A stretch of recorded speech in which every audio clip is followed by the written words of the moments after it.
प्रिय विद्यार्थियों नमस्कार। आप देख रहे हैं लक्ष्यकार सर हिंदी वाले यूट्यूब हिंदी शिक्षण चैनल और मैं हूं श्रवण कुमार लक्ष्यकार। आइए अपना जो टॉपिक चल रहा है छंद से संबंधित हिंदी साहित्य कक्षा 12, और ये छंद जो है हिंदी साहित्य का एक बहुत ही महत्वपूर्ण टॉपिक है, महत्वपूर्ण विषय है जो कक्षा 11 से शुरू हो जाता है। आइए इसके बारे में थोड़ा विस्तार से अपन देखते हैं।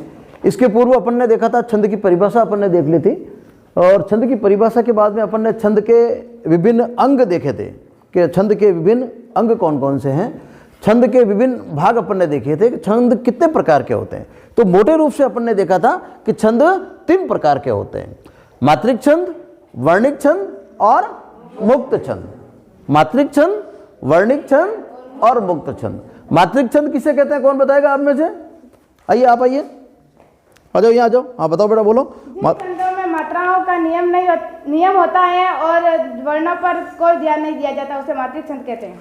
जिन छंदों में वर्णों की मात्रा पर ध्यान दिया जाता है, जिन छंद में मात्राओं की गणना पर ध्यान दिया जाता है, और मात्रा के बारे में अपन ने उस दिन बता दिया था। मात्रा किसे कहते हैं? मात्रा यानी उस वर्ण के उच्चारण में लगने वाला समय, वर्ण के उच्चारण में इसके बारे में अपने काफी विस्तार से देख लिया था।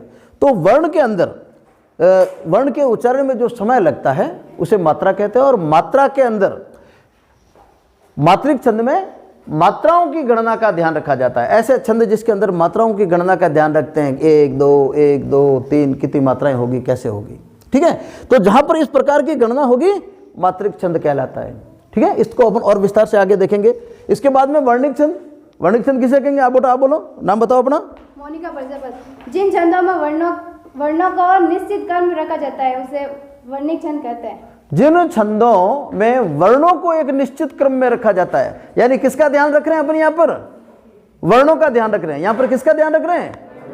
वर्णों का ध्यान रख रहे हैं। यहाँ पर अपन मात्राओं का ध्यान नहीं रख रहे हैं, वर्णों का ध्यान रखेंगे कि वर्ण किस क्रम में हो। तो वर्णों का जहां पर क्रम ध्यान रखा जाता है, एक निश्चित क्रम होता है, वो क्रम भी अपन विस्तार से आगे देखेंगे। तो वो क्रम ध्यान रखते हैं अपन वर्णों का, वर्णिक छंद। और जहां पर वर्ण है, वर्ण भी नहीं है और मात्रा भी नहीं है, वहां पर, हाँ बेटा आप बोले, कौन बताएगा? मुक्त छंद किसे कहेंगे? नाम बताओ अपना। पूजा मिर्जा। इन छंदों में वर्णों और मात्राओं संबंधी कोई निश्चित नियम नहीं होते, उसे मुक्त छंद कहते हैं। जिन छंदों में मात्राओं और वर्णों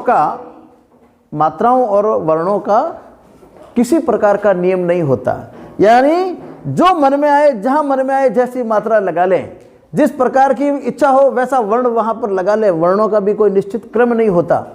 यानी यहां पर तो सभी नियमों से बंधे हुए, क्रम से बंधे हुए। यहां पर ना नियम है ना क्रम है, यानी नियमों और क्रमों से मुक्त हैं। मुक्त यानी खुला, ठीक है। इस प्रकार का कोई बंधन नहीं है, तो वो क्या है? मुक्त छंद। क्या कहेंगे उसको? मुक्त छंद कहेंगे। तो मोटे रूप से छंद कितने प्रकार के हो गए? 3 प्रकार के हो गए। अब इन छंदों में 3 में से यदि आप इनको अलग कर दें, क्योंकि ये तो मुक्त है, इनका तो कोई नियम है ही नहीं आगे, तो इसको तो छोड़ ही दो आप, ठीक है। तो मोटे रूप से छंद कितने प्रकार के हो गए? 2 प्रकार के, मात्रिक छंद, वर्णिक छंद। नाम से स्पष्ट है, मात्रिक मात्रा का ध्यान रखते हैं, वर्णिक वर्ण का ध्यान रखते हैं। और वर्ण अपन सभी देख लिया, अपन ने वर्ण सभी जानते हैं। वर्ण किसे कहते हैं? स्वर और व्यंजन, ये सभी वर्ण है, ठीक है। नहीं, उनका क्रम जो अपन ध्यान रखेंगे, आगे देखेंगे, वो वर्णिक छंद हो जाएगा।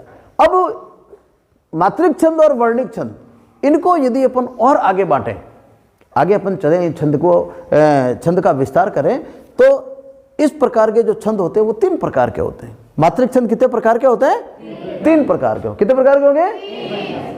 सममात्रिक, अर्ध सममात्रिक, विषम मात्रिक। वापस बोलिए। सम, अर्धसम, विषम। सम, अर्धसम, विषम। क्लियर? इसी प्रकार वर्णिक में भी सम, अर्धसम, विषम, सम, अर्धसम, विषम। तो भाग तो 3 ही हुए, बराबर है, कोई तकलीफ नहीं। सम, अर्धसम, अर्ध यानी आधे, अर्ध यानी आधे, सम, अर्धसम और विषम छंद। तो ये 3 प्रकार के छंद हो गए। अब अपन सम, अर्धसम और विषम, इनके बारे में थोड़ा सा एक बहुत ही आसानी से मैं आपको नियम बताता हूं, बहुत ही सरल नियम बताता हूं, आपको जीवन में कभी भूलेंगे ही नहीं, कभी भी जीवन में नहीं भूल पाएंगे। सम का मतलब क्या होता है? समान। सम का मतलब क्या होता है? अर्ध सम का मतलब क्या होता है? आधे समान। ठीक है, पहली बात तो ये ध्यान रखो कि सम में और अर्ध सम में और विषम में, इन चीजों में ध्यान अलग अलग थोड़ा रखना है कि सम में जितने भी चरण होते हैं, किसी भी काव्य में क्या होंगे? चरण होंगे। छंद में चरण होते हैं, पंक्तियां नहीं होती, वो चरण, उसको चरण कहते हैं। कुल चरण सम के अंदर 4 चरण होते हैं। कितने चरण होते हैं? 4। सम छंदों में कितने चरण होंगे? 4। कितने होंगे? 4। जहां पर भी सम लिखा हुआ आ गया, कितने चरण? 4। अर्ध सम में सम आया लिखा हुआ, कितना हो गए? 4। कितने होंगे? 4। जहां पर भी सम लिखा हुआ देख लो, 4 चरण लिख लो आंख मीच के। ठीक है, तो कितने चरण होंगे? 4। अर्ध सम में कितने? जहां पर भी सम है 4 चरण होते हैं। अर्ध सम में भी अर्ध सम आ गया ना, ठीक है, तो यहां पर कितने चरण हो गए? यहां पर कितने चरण हो गए अर्ध सम में? यहां पर सम लिखा हुआ कितने चरण हो गए? यहां पर कितने चरण होंगे? क्लियर हो गई? जहां पर भी सम चरण है, जहां पर 4 चरण, जहां पर सम लिखा हुआ वहां पर कितने चरण है? 4 चरण। तो मात्रिक छंद के सम छंद में, सम छंद में चरण कितने होते हैं? 4। अर्ध सम में कितने होंगे? 4। तो इन दोनों में 4 हो गए, इसका मतलब विषम में 4 नहीं होते। विषम में 4 चरण नहीं होंगे, तो 4 से ज्यादा, 4 से ज्यादा या तो 6 चरण होंगे या 8 होंगे। क्लियर हो गई? बिल्कुल। तो यहां पर भी विषम में कितने कितने कितने चरण होंगे? 6 या 8 होंगे। ठीक है ना, 6 या 8 होंगे, ज्यादा भी हो सकते हैं। तो सम और अर्ध सम मोटे रूप से समझ में आ गया? क्या नहीं बेटी? आ गई। अब ये पहली तो विशेषता आ गई, सम और अर्ध सम की पहली विशेषता आपको समझ में आ गई। और परीक्षा के अंदर आता है कि सम छंद किसे कहते हैं? प्रथम विशेषता कि इसके अंदर 4 चरण पाए जाते हैं। क्लियर? दूसरा, अब आप देखिए 4 चरण तो होते हैं, 4 चरण तो, पर सम चरण की विशेषता होती है, क्योंकि नाम ही सम है। नाम ही क्या है? सम। बराबर। सभी चरणों में सभी मात्राएं बराबर होती है, सभी चरण में सभी मात्राएं बराबर होती है। 4 चरण है तो चारों चरण में मात्राएं कैसी होगी? बराबर होगी। 4 चरण और चारों चरणों में मात्राओं की संख्या कैसी होती है? बराबर होती है। बैठी नहीं बैठी? हाँ बेटा, समझ में आ रही है? तो 4 चरण और चारों चरणों में मात्राओं की संख्या बराबर। एकदम क्लियर? कहने बैठी? बैठ गई। अर्ध सम, अब देखो यहां पर अर्ध सम में चरण तो 4 है, पर बराबर जो होते हैं वो आधे आधे बराबर होते हैं। यहां तो चारों बराबर थे, सम में तो चारों बराबर थे। समझ में आ गई ना? जैसे देखो ये 4 चरण, ये 4 चरण, ठीक है, चौपाई लिख दी या दोहा लिख दिया। दोहे को अपन इनको ऐसे भी लिख सकते हैं, लिखते कि नहीं लिखते? गुरु गोविंद दोनों खड़े, काके लागू पाए, बलियारी गुरु आपने गोविंद दियो बताए। कितने चरण हो गए? 4 चरण हो गए। इस प्रकार लिखेंगे तो गुरु गोविंद दोनों खड़े, काके लागू पाए, बलियारी गुरु आपने गोविंद दियो। बैठ गई? तो कितने चरण हो गए? 4 चरण। तो जब 4 चरण होते हैं, जब 4 चरण होते हैं, तो चारों चरणों के अंदर, चारों चरणों के अंदर यदि मात्राओं की संख्या बराबर है, मात्राओं की संख्या बराबर है, तो सम मात्रिक छंद। तो कैसे हो गए? सम मात्रिक। एकदम क्लियर? पर यदि चारों बराबर नहीं है, चारों बराबर नहीं है, आधी आधी बराबर है, तो या तो ये बराबर होंगे या ये बराबर होंगे। ऐसा ही होता है ना भाई, या तो ये बराबर होंगे या ये बराबर होंगे, तो वो क्या कहलाते हैं? अर्धमात्रिक, अर्ध सम मात्रिक छंद, अर्ध सम मात्रिक, आधे। ठीक है नहीं? तो यहां पर क्या हो सकता है? देखो भाई, अर्ध सम मात्रिक छंद में क्या होता है? 4 चरण तो होते हैं। क्लियर? अब इसके अंदर 1 और 3 बराबर होगा, और 2 और 1 और 3 बराबर, 2 और ये कौन सा, ये 1, ये 2, ये 3, ये 4, तो 1 बराबर 3, 2 बराबर, क्लियर हो गई।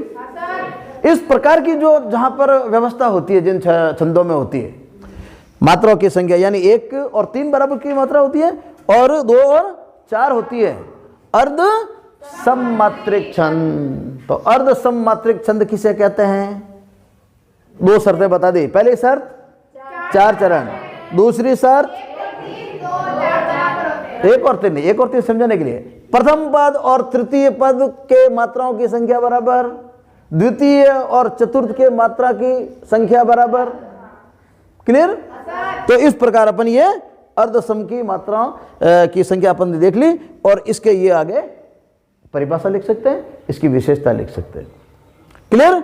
सम संख्या, ये सम छंद हो गया, अर्धसम हो गया। अब इसके बाद में आता है विषम। विषम में अपन ने पहले ही देख लिया, 4 से ज्यादा चरण होते हैं, जहां पर 4 से ज्यादा चरण होंगे विषम छंद, ठीक है। जहां पर 4 से ज्यादा होते हैं तो उनके क्या होंगे, विषम छंद हो जाएंगे। तो 4 से ज्यादा 6 भी हो सकते हैं, 8 भी हो सकते हैं। तो यहां पर तो क्या कि सब में किसी में संख्या बराबर होती है, किसी में 1 और 3 बराबर होता है, किसी में 2 और 4 बराबर होता है। और पर यहां पर जब 6 और 8 हैं तो इनकी विशेषताएं फिर अलग होगी, तो इसको अपन अलग से और देखेंगे। फिलहाल अपन को एक याद करना है, यदि किसी के अंदर 6 पंक्तियां दिख गई, ये कैसा छंद है, विषम छंद है। कैसा छंद है, और अब कितना है, अब कैसा है, सम छंद। देखते ही मालूम पड़ जाना चाहिए अपन को, 4 लाइन का आ गया, कैसा है, सम छंद, ठीक है। या तो सम होगा या अर्धसम होगा, या तो सम हो सकता है या अर्धसम हो सकता है। यहां तक एकदम क्लियर हो गई, कहने बैठी बैठ गए।